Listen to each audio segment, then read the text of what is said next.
How y'all doing? Just me and Bogey hanging out in the relay field today. So I want to go off on this kind of tangent about derivatives versus data. And first I want to say data is awesome. We should base decisions off of data. But one of the first classes I took when I got to the business school was statistics. And the guy on the chalkboard he wrote down 50% of farm kids have sex with their animals. And that was kind of how he started the class. And then he said, you know, the sample was 2 people and one of them did. So we can lie with statistics, and not that anybody's trying to lie or anything, but everything is context. So as we put data together, we can start drawing lines together. But for me, I focus on the derivative, which is what things are based on.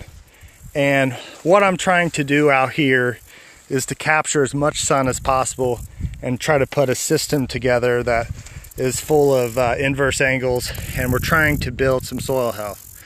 And another thing I want to kind of put out there, there's a lot of young farmers out there that are really wanting to change their operation, and I'm one of them.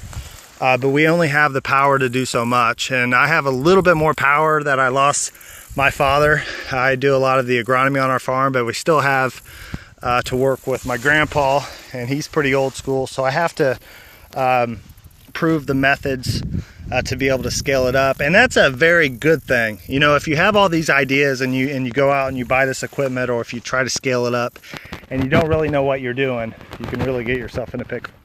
So anyway, so you've seen me pick these monster beans out here. And when we talk about the derivative of soybeans, they're a short day crop.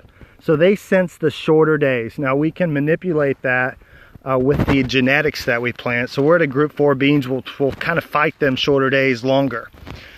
But you look, why we planted these crossways, I'm trying to capture as much sun as we possibly can. So this row right here, we have 30 inches between the twin row wheat, which is 37.5 inch on center. Let's see, we've got 1, 2, 3, 4, 5, 6 plants. And most of these plants will have anywhere from between 100 and 200 pods on them. Where I'm finding these 300 or 400 bean pods are just simply when we find a plant that's got more space between it. And there's nothing, you know, there's magic in the seed, but the actual plant manipulation is based on the sun capture.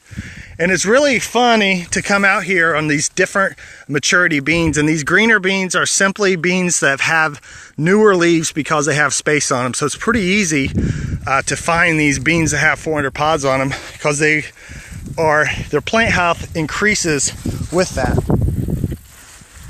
So you're probably familiar with the system, what we're going to go to, and I'm going to make a periscope on that. I'm getting a Gandy box on top of our manure spreader. And this was dragline with manure, and we planted it with a drill. And I'm actually going to plant the wheat when I inject the manure to manipulate that wheat plant and get even more flex and lower the seeding population to get bigger heads. And what I'm getting at with this derivative and sun capture is the actual plant population becomes really irrelevant if we can extend the growing season. So it doesn't matter if I have 7 plants, 10 plants, 3 plants in here, I'm going to have similar number of pods. And I can actually increase the bean size, keeping that plant health a little bit longer into the season. So this is a different set of circumstances with our high fertility or manure, and we kind of change that around. You can see we've been really dry in the area, but look at the wormholes we're getting in the soil here.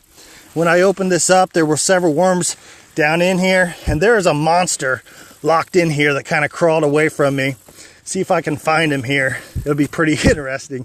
See if I can find this guy. It might be kind of hard to do one-handed.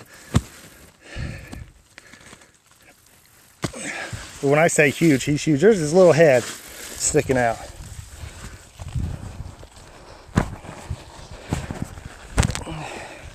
But as we increase soil health, we make a habitat for these workers down here, and they're doing the work for us.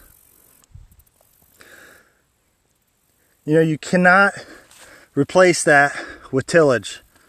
So we're just breaking our soil structure up and sealing that soil over. But these guys are allowing oxygen to these flex plants to keep the health up.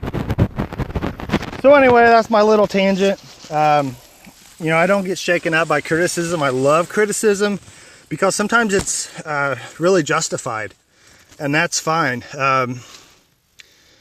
But really getting after somebody that's hard-headed, that wants to see it on his farm, in his context, and his circumstances, and throwing data from a different state, different soil type, different management strategies, different latitude, different rainfall.